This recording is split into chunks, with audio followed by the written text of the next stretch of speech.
ಜೈ ಜಿನೇಂದ್ರ. ನನ್ನ ಹೆಸರು ದೀಪಕ್ ಪಂಡಿತ್ ಅಂತೇಳಿ. ನಮ್ಮ ಅಧ್ಯಕ್ಷರು ರಾಜಪುರ ಅಧ್ಯಕ್ಷರು ನಾಗನಾಥ್ ಶಿಂದೆಯವರು, ಸೆಕ್ರೆಟರಿ ರಮೇಶ್ ಬೆಡಗಡೆ, ಕೆ ಪಾಟೀಲ್ ಇದ್ದಾರೆ. ಇವರೆಲ್ಲ ನಮ್ಮ ಚಾತುರ್ಮಾಸ ಕಮಿಟಿ ವತಿಯಿಂದ ನಾವು ಇವತ್ತು ಒಂದು ಪ್ರೆಸ್ ಮೀಟ್ ಮಾಡಿದ್ದೀವಿ. ಪ್ರೆಸ್ ಮೀಟ್ ಹೇಳೋ ಉದ್ದೇಶ ಏನಂದರೆ, 2ನೇ ತಾರೀಕು ಆಗಸ್ಟ್ ಅಂದು ನಮ್ಮ ಮಹಾರಾಜರು ಉತ್ತರ ಭಾರತದಿಂದ 700 ಕಿಲೋಮೀಟರ್, ಸುಮಾರು 700 ಕಿಲೋಮೀಟರ್ ನಡ್ಕೊಂಡು 25 ದಿವಸದಲ್ಲಿ ಗುಲ್ಬರ್ಗ ಬಂದು ತಲುಪಿದ್ದಾರೆ. ಅವರ ಆಚಾರ್ಯರು, ದೊಡ್ಡ ಪದವಿಯವರು, ಭಾಳಷ್ಟು ಶ್ರೇಷ್ಠ. ಅವರ ತ್ಯಾಗ ತಪಸ್ಸು ಭಯಂಕರ ಇದೆ. ಅವರ ಕಡೆಯಿಂದ ನಮ್ಮ ಗುಲ್ಬರ್ಗದಲ್ಲಿ ಚಾತುರ್ಮಾಸ ಕಳಸನ್ನು ಸ್ಥಾಪನೆ ಮಾಡ್ತೀವಿ.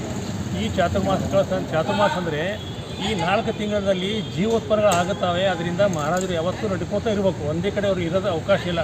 ಒಂದು ಊರಲ್ಲಿ 41 ದಿವಸ ಮಾತ್ರ ಇರಬೇಕು, ಅದಕ್ಕೆ ಹೆಚ್ಚಿಗೆ ನಡೆಯೋದು ಅವಕಾಶ ಇಲ್ಲ. ಬಟ್ ಈ 4 ತಿಂಗಳಲ್ಲಿ ಜೀವೋತ್ಪನ್ನ ಆಗುತ್ತವೆ ಅಂಥೇಳಿ ಅದರ ಅವಕ್ಕೆ ಹಾನಿ ಆಗಬಾರ್ದಂತೇಳಿ ಒಂದು ಕಡೆ 4 ತಿಂಗಳು ಎಲ್ಲ ಇಡೀ ಭಾರತಾದ್ಯಂತ ಎಲ್ಲ ಮುನಿಗಳು, ಆಚಾರ್ಯರು, ಇಡೀ ಅಂದರೆ ನಮ್ಮ ದೇಶದಾದ್ಯಂತ ಅವ್ರ ಚಾತುರ್ಮಾಸ ಅಂತೇಳಿ 4 ತಿಂಗಳು ಒಂದು ಕಡೆ ಇರ್ತಾರೆ. ಈ 4 ತಿಂಗಳಲ್ಲಿ ನಾವು ನಮ್ಮದು ಕಳಶಗಳನ್ನು ಸ್ಥಾಪನೆ ಮಾಡ್ತೀವಿ. ಕಳಶಗಳನ್ನು ನಾವು ಬೋಲಿ ಮಾಡಿ, ಒಂದು 126 ಕಳಶ ಇರ್ತವೆ. 126 ಕಳಶನಲ್ಲಿ ನಾವು ಬೋಲಿ ಮಾಡಿ, ಆ ಬೋಲಿ ಮಾಡಿದ ರಥಗಳ ಮುಖಾಂತರ ಮೆರವಣಿಗೆ ಮಾಡ್ಕೊತ ಪಂಡಿತ ರಂಗಮಂದಿರದಿಂದ ಸಾಯಂಕಾಲ 6 ಗಂಟೆಗೆ ನಮ್ಮ ರಥಗಳು 16 ರಥಗಳು ಯಾರ್ಯಾರು ಬೋಲಿ ತೊಗೊಂಡ್ರೆ ಅವರೆಲ್ಲ ಕುಟುಂಬ ಸಮೇತ ಕೂತ್ಕೊಳ್ತಾರೆ. ನಮ್ಮ ಇಡೀ ಸಮಾಜ ಅವ್ರ ಜೊತೆ ಬಂದು 108 ಕಳಶಗಳು ಮುಂದೆ ಇರ್ತವೆ. ಬಾಕಿ ಕಳಶಗಳು ತೊಗೊಂಡವ್ರು ರಥದಲ್ಲಿ ಕೂತ್ಕೊಳ್ತಾರೆ.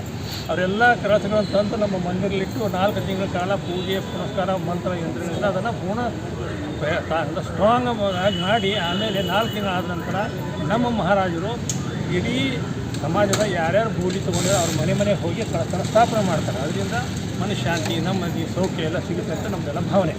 ಈ ಕಾರ್ಯಕ್ರಮಕ್ಕೋಸ್ಕರ ನಾವು ತಮ್ಮ ಮುಖಾಂತರ ವಿನಂತಿ ಮಾಡಿಕೊಂಡು ಈ ಜೈನ ಸಮಾಜಕ್ಕೆ ಇದು ಗೊತ್ತಾಗಲಿ ಅಂತ ನಮಗೆ ಹೇಳ್ತಾರೆ. ಇಲ್ಲ, ಮೊದಲಾಗುತ್ತೆ. ಪ್ರತಿ ಸಲ ಬೇರೆ ಬೇರೆ ಮಹಾರಾಜರು ಬರ್ತಾರೆ. ಯಾರು ಬರ್ತಾರೆ ಅಂತ ನಮ್ಗೆ ಗೊತ್ತಿಲ್ಲ. ಅಂದ್ರೆ ಹೋಗಿ ಕೇಳಬೇಕಾಗುತ್ತೆ. ಹೋಗಿ ನಾವು ರಿಕ್ವೆಸ್ಟ್ ಮಾಡ್ಕೋಬೇಕು. ರಿಕ್ವೆಸ್ಟ್ ಮಾಡ್ಕೊಂಡ್ರೆ ಅವ್ರು ಬರ್ತೀನಿ ಅಂದರೆ ಒಪ್ಕೊಂಡ್ರೆ ಅವ್ರದ್ದೆಲ್ಲ ವ್ಯವಸ್ಥೆ ಮಾಡ್ಬೇಕು. 700 ಕಿಲೋಮೀಟ್ರ್ ಅವ್ರು ಎಲ್ಲಿ ಬಸ್ನಾಗ ಬರೋದಿಲ್ಲ, ಕಾರ್ನಾಗ ಬರೋದಿಲ್ಲ, ನಡ್ಕೋತ ಬರಬೇಕು. ಯಾವುದಾದ್ರೂ ಇಂಥ ರೂಮ್ ಕೊಂಡ್ರೆ ಅಲ್ಲಿ ರೂಮ್ನಿರಬೇಕು. ಮತ್ತು ಬೆಳಿಗ್ಗೆ ವಾಕಿಂಗ್ ಮಾಡಬೇಕು. ಇಡೀ 24 ಗಂಟೆಯಲ್ಲಿ ಒಂದು ಸಲ ಮಾತ್ರ ಅವ್ರು ಆಹಾರ ತೊಗೋತಾರೆ. ಆಹಾರ ನೀರು ತೊಗೋದು ಒಂದೇ ಒಂದು ಸಲ. ಅದು ಬಿಟ್ಟರೆ ಮತ್ತು 24 ತಾಸು ಏನೂ ತೊಗೋದಿಲ್ಲ. ಆ ಥರ ಮಾಡ್ತಾ 700 ಕಿಲೋಮೀಟ್ರ್ ಬಂದು ಈಗ ನಮ್ಗೆ ತಲುಪಿದ್ದಾರೆ.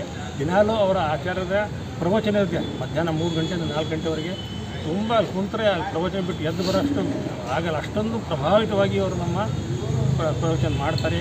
ಒಳ್ಳೆ ಆಚಾರ್ಯ ಪದವಿ ಇದೆ. ಅಂದರೆ ನಮ್ಮ ಜೈನ ಸಮಾಜದಲ್ಲಿ ಮೊದಲು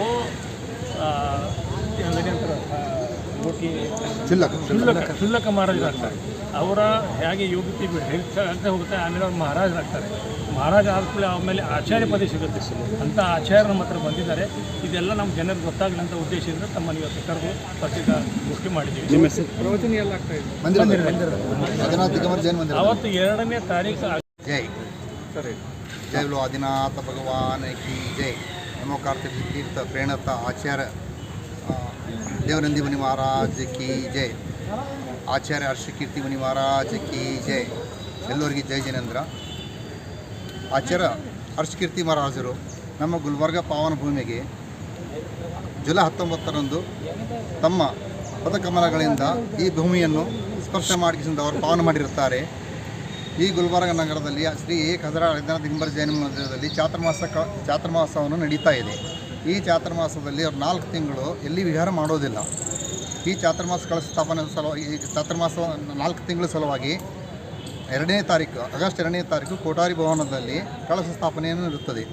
ಆ ಕಳಶ ಸ್ಥಾಪನೆಯಲ್ಲಿ ಯಾರ್ಯಾರು ಕಳಶಗಳನ್ನು ಬೋಲಿ ಇರ್ತದೆ, ಆ ಬೋಲಿಯಲ್ಲಿ ತಗೊಂಡವರು ಮನೆಗೆ ಮಹಾರಾಜರು ಹೋಗಿಸಿದ ಚಾತುರ್ಮಾಸ ಮುಗಿದ ನಂತರ ಕಳಶ ಸ್ಥಾಪನೆಯನ್ನು ಮಾಡಿಸಿದ ಅವ್ರದ್ದೆಲ್ಲ ಒಳ್ಳೆಯದಾಗಲಿ, ಆಯು ಆರೋಗ್ಯ ಆಶೀರ್ವಾದ ಪ್ರಾಪ್ತಿಯಾಗಲಿ.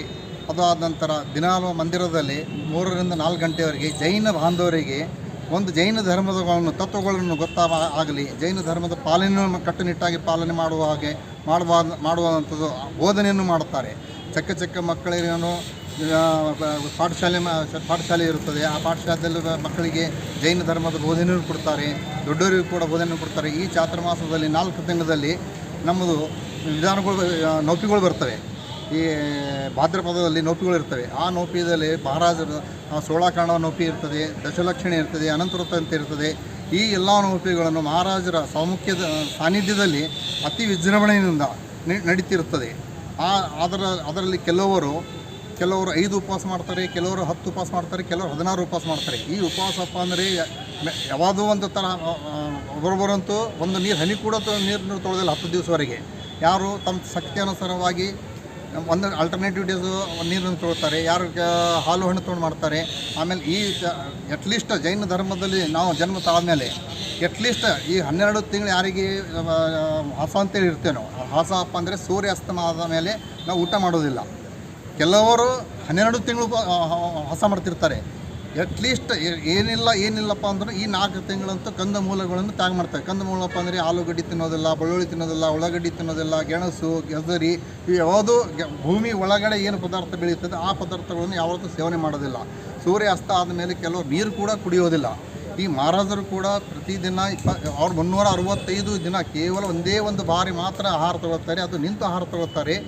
ಒಂದು ಸರ್ತಿ ಆಹಾರ ತೊಗೊಂಡ್ಮ್ಯಾಕೆ ಮತ್ತು 24 ತಾಸು ಅವ್ರು ಆಹಾರ ಕೂಡ ತೊಗೊಳ್ಳೋದಿಲ್ಲ, ನೀರು ಸುದ್ದ ತೊಗೊಳ್ಳೋದಿಲ್ಲ. ಏನಾದರೂ ಆ ಆಹಾರದಲ್ಲಿ ಏನಾದರೂ ಅಡಚಣೆ ಅಂದರೆ ಕೂದಲು ಬತ್ತು, ಒಳ ಬತ್ತು, ಈವನ್ ಹಳ್ಳ ಬತ್ತಪ್ಪ ಅಂದ್ರೆ ಆವತ್ತಿನ ದಿವಸ ಅವ್ರದ್ದು ಆಹಾರ ಅಲ್ಲಿಗೆ ತ್ಯಾಗ ಮಾಡ್ತಾರೆ. ಮತ್ತೆ 24 ಗಂಟೆವರೆಗೆ ಅವ್ರು ಹಾಲು, ನೀರು, ಹಣ್ಣು ಏನೂ ಸೇವನೆ ಮಾಡೋದಿಲ್ಲ.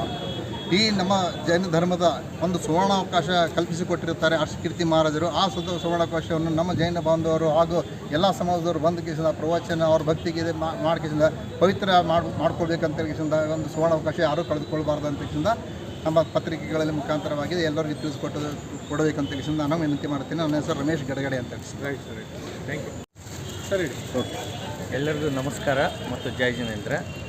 ನಮ್ಮ ಗುಲ್ಬರ್ಗ ಮತ್ತು ಈ ಕಲ್ಯಾಣ ಕರ್ನಾಟಕದ ಭಾಗದ ಒಂದು ಪುಣ್ಯ ಹೆಚ್ಚಿಗೆ ಆಗಲಿಕ್ಕೆ ಜೈನ್ ಗುರುಗಳು ಇಲ್ಲಿ ಗುಲ್ಬರ್ಗಕ್ಕೆ ಆಗಮಿಸಿದ್ದಾರೆ. ಅವರು ಆಗಮನ ಮಾಡಿದ ನಂತರ 4 ತಿಂಗಳು ಚಾತುರ್ಮಾಸ ಮಾಡ್ತಾಯಿದ್ದಾರಲ್ಲ, ನಮ್ಮ ಜೈನ ಧರ್ಮದ ಒಂದು ಪದ್ಧತಿ ಪ್ರಕಾರ ಆ ಪದ್ಧತಿಯಲ್ಲಿ ಒಂದು ಆರಾಧನೆ ಮಾಡ್ತಾಯಿದ್ದಾರೆ. ವಿಶ್ವಶಾಂತಿ ಮತ್ತು ಭಾರತದ ಸಮೃದ್ಧಿಗಾಗಿ ಮತ್ತು ಸಮಸ್ತ ಜೀವಕೋಟಿಗಳಿಗೆ ಒಳ್ಳೆಯದಾಗಲಿ ಅನ್ನೋ ಭಾವನೆಯಿಂದ ಎಲ್ಲರೂ ಅದರಲ್ಲಿ ಒಂದು ತ್ಯಾಗ, ಸತ್ಯ, ಅಹಿಂಸೆಯ ಮೂಲ ಉದ್ದೇಶ ಇಟ್ಕೊಂಡು ಒಂದು ಆರಾಧನೆ ಮಾಡ್ತಾಯಿದ್ದಾರೆ. ಅದು ಕೇವಲ ಧರ್ಮಕ್ಕೆ ಸೀಮಿತ ಅಲ್ಲ, ಸಮಸ್ತ ಜೀವಕೋಟಿಗೆ ಒಂದು ಒಳ್ಳೆಯದಾಗಲಿ, ಒಂದು ಒಳ್ಳೆಯ ಮಳೆ ಬರಲಿ, ಉತ್ತಮವಾಗಿ ಜೀವನ ಮಾಡಲಿಕ್ಕೆ ಸಾಧ್ಯ ಆಗಲಿ ಅನ್ನೋ ಭಾವನೆ ಇಟ್ಕೊಂಡು ಮಾಡಿದ್ದಾರೆ. ಆ ಕಾರ್ಯಕ್ರಮದ ಅನ್ವಯ ನಾವು ರಂಗಮಂದಿರದಿಂದ ಅಥವಾ ರಂಗಮಂದಿರ ಮತ್ತು ಒಂದಿಷ್ಟು ಮೆಹತಾ ಸ್ಕೂಲ್ ಏನಿದೆ ಎಲ್ಲ ಕೋರ್ಟ್ ಹತ್ರ, ಆ ಕೋರ್ಟ್ಲಿಂದ ಒಂದು ಭವ್ಯ ಮೆರವಣಿಗೆ ಮಾಡ್ತಾಯಿದ್ದೇವೆ. ಕಲಶದ್ದು ಮತ್ತು ಕಲಶ ಧಾರಕರ ಒಂದು ಮೆರವಣಿಗೆ ಇದೆ. ಆ ಮೆರವಣಿಗೆ ಸುಮಾರು 15 ರಥಗಳಿದ್ದಾವೆ. ಅದಲ್ಲದೆ ವಾದ್ಯ ಮೇಳ ಮತ್ತು ಎಲ್ಲ ಸುಮಂಗಲಿಯರು ಕಳಸ ತೊಗೊಂಡು ಅದ್ರಾಗ ಪಾರ್ಟಿಸಿಪೇಟ್ ಮಾಡ್ತಾರೆ. ಈ ಕಾರ್ಯಕ್ರಮಕ್ಕೆ ಭವ್ಯವಾಗಿ ನಡೆಸ್ಕೊಡೋದದ. ಅದಕ್ಕೆ ಕೇವಲ ಜೈನರಲ್ಲ, ಎಲ್ಲ ಜನಾಂಗದವರು, ಎಲ್ಲರೂ ಸಮಾಜದವರು ಬಂದು ಅದರ ಪಾರ್ಟಿಸಿಪೇಟ್ ಮಾಡಿ ಅವರು ತಮ್ಮ ಧರ್ಮ ಲಾಭವನ್ನು ಪಡೆದುಕೊಳ್ಬೇಕೆಂದು ನಾವು ನಮ್ಮ ಗುಲ್ಬರ್ಗ ಜೈನ ಸಮಾಜ ಕಡೆಯಿಂದ ಎಲ್ಲ ಸಮಸ್ತ ಮಹಾಜನತೆಗೆ ಕೇಳ್ಕೊತೇವೆ. ಜೈ ಜಿನೇಂದ್ರ, ನಮಸ್ಕಾರ. BK ಪಾಟೀಲ್ ಅಂತಂದು.